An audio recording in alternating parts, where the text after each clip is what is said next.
చేసావా? నేనా? అసలు మీరు అక్కడ డబ్బులు పెట్టితే నాకు తెలియదు. నీ ఎదురుగానేగా పెట్టాను కదా. పెడితే చూడాలందా ఏంటి?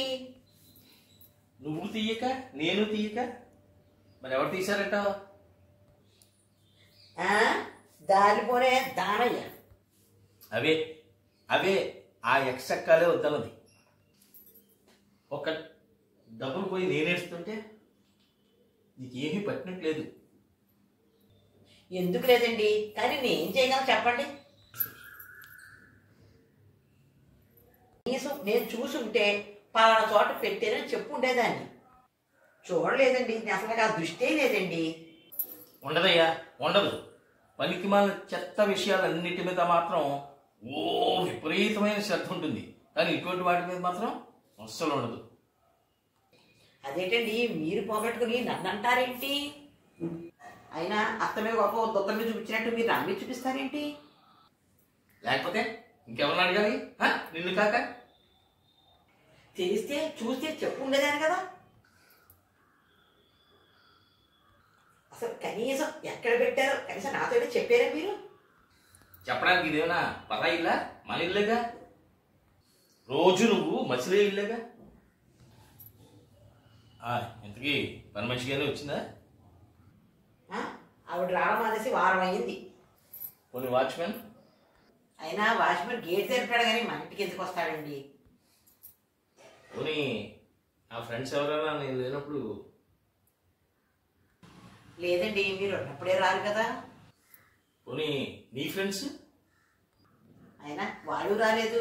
అయినా వాళ్ళు మిమ్మల్ని చూస్తే రాబుద్దేది అన్నారు. పోనీ దూర బంధువులు చుట్టాలు ఎవరైనా? మీ వైపు మా వైపు ఎవ్వరూ రాలేదు. అవును, పక్కింటి వాళ్ళ బొట్టోడు అన్నాడు కదా, వాడేమన్నా చిటికి మాటికి వచ్చి మనం డిస్టర్బ్ చేస్తూ ఉంటాడు. వాడేమన్నా వచ్చాడా? ఏమండి, వాడికి ఏం పని లేదనుకుంటున్నారా మీకులాగా? వాడికి స్కూల్ ఉంది. మరి ఇక్కడ పెట్టిన డబ్బులు ఎలా పోయి ఉంటాయబ్బా? అది తెలిస్తే నేనే చెప్పేదాను కదా. మా వాళ్ళు రాక, మీ వాళ్ళు రాక, వాచ్మెన్ రాక, పని మనిషి లేక, ఈ చుట్టుపక్కల వాళ్ళు ఎవరూ రాకుండా మరి దుబ్బేశారబ్బా. ఆలోచించండి, బాగా ఆలోచించండి. మీకు నాకు తెలియకుండా ఎవరైనా వచ్చారేమో. బా బుర్ర పేలిపోతుంది కానీ ఆలోచన మాత్రం రావట్లేదయా. ఏమండి, ఒక మాట చెప్తాను, వింటారా? ఏంటో? ఏమండి, కాసేపు ఆగి ప్రశాంతంగా కూర్చొని ఆలోచించండి. అప్పటికి దొరకకపోతే వదిలేయండి. ఏం చేస్తాం, బాధపడి మన కర్మ అనుకుని వదిలేయడమే. నువ్వు చెప్పినట్టు బాధపడి ఊరుకోవడానికి చిల్లపెంకులు కాదు, కష్టపడి చెమటోడ్చి సంపాదించిన డబ్బులు. అయినా అలా ఊరుకునేలాంటి ప్రశాంతత ఉంటే ఇంకెందుకు మాట్లాడటం? ఏమండి, ఇన్ని మాటలు మాట్లాడుతున్నారు, అసలు ఇంతకి ఎన్ని పోయింటాయి? ఖచ్చితంగా ఎంత అని చెప్పలేను కానీ 5,000 నుంచి 6,000 ఉంటాయ్యా.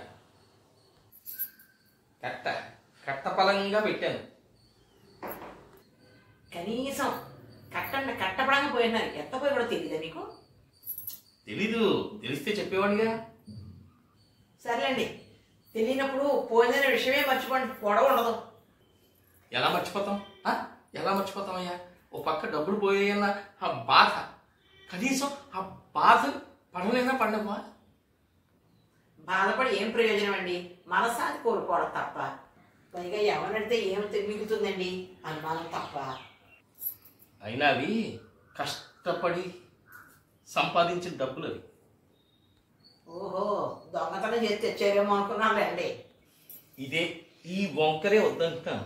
ఓ పక్క బాధలో నేనేమో ఏడుస్తుంటే నీకు చాలా వెటకారంగా ఉంది, ఎక్సెక్ట్గా ఉంది. ఈ టైంలో అలాంటి వంకర మాటలు, బాధపడే మాటలు మాట్లాడొచ్చుగా. పైకి పెళ్ళాన్ని వేయండి. మీ దగ్గర ఏదన్నా తప్పుగానే ఉంటుంది మహానుభావ. రామ అంటే బూతులా వినిపిస్తోంది. వద్దండి, ఇంకా మీ విషయంలో జోక్ చేసుకోను, కలగ చేసుకోను. మీరే బాగా ఆలోచించి గుర్తు చేసుకోండి. ఎవరికైనా ఇచ్చారేమో వెళ్ళి అడుగుదాం. నాకు బోల్డ్ పని ఉంది. ఓ పక్క వాషింగ్ మిషన్లో బోల్డ్ అని బట్టలు వేసాను నేను. అది కాక అనుమానం పెనుభూతం అంటారు. భూతల్లా వెంటాడుతుంది. అది డబ్బు పోయి మనశ్శాంతి కరువు అవుతుంది.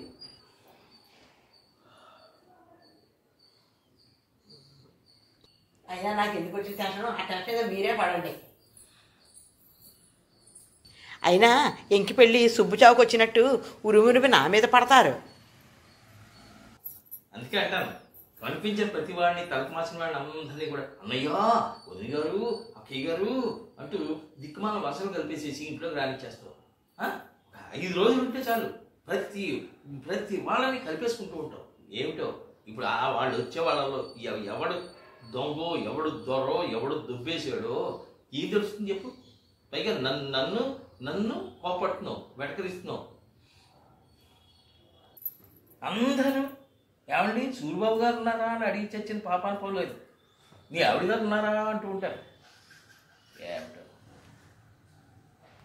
అంతేలే, ఏం చేస్తాం? పొద్దున్నే ఎవరి మొహం చూశానో ఏమిటో. ఇంకెవరి మొహం చూసుంటారు? లేవగానే మీ మొహం మీరే చూసుకుంటారు. ఆ మాత్రం తెలియదా మీకు?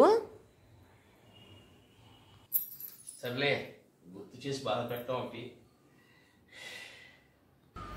ఏమండి ఏంటి?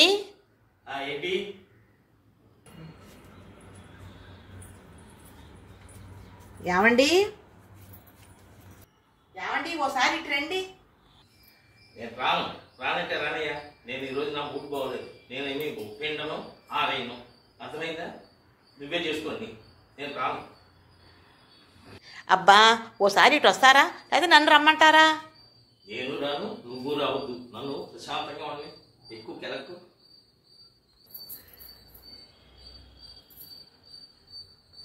పోయిన డబ్బులు దొరికేయండి, ఏం చేయమంటారు? పోయిన డబ్బులు దొరికాయా? నేనే వస్తున్నా. వద్దులండి, మీకెందుకు శ్రమ. ఇంతకీ ఎక్కడ దొరికాయి డబ్బులు? ఎలా పట్టుకున్నావు దొంగని?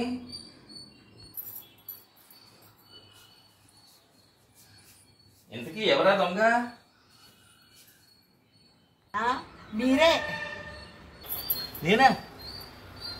కాకపోతే మీ ఫ్యాన్ జేబులో మీరే పెట్టుకుని అందరినీ అనుమానించేది. చెప్పుంటే తీసేదాన్ని, చెప్పకుండా ఉన్నారు, అందుకే మిషన్లో వేసేసాను. ఇప్పుడు ఆ డబ్బులు తీసి పిండి ఆరబెట్టాలి. అవును, ఎన్నిసార్లు చెప్పాలయ్యా? ఎన్నిసార్లు చెప్పాను పోనీ.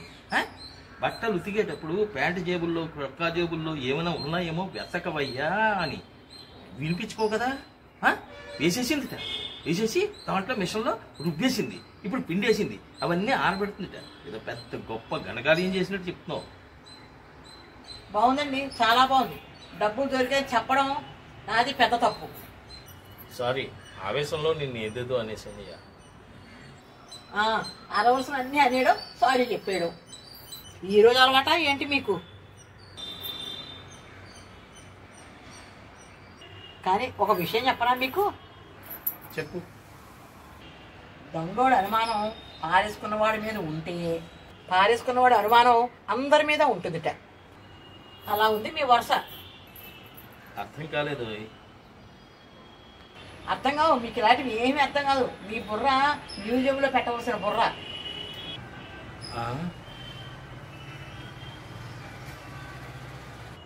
అందుకే అన్నారు అనుమానం పెనుభూతమని.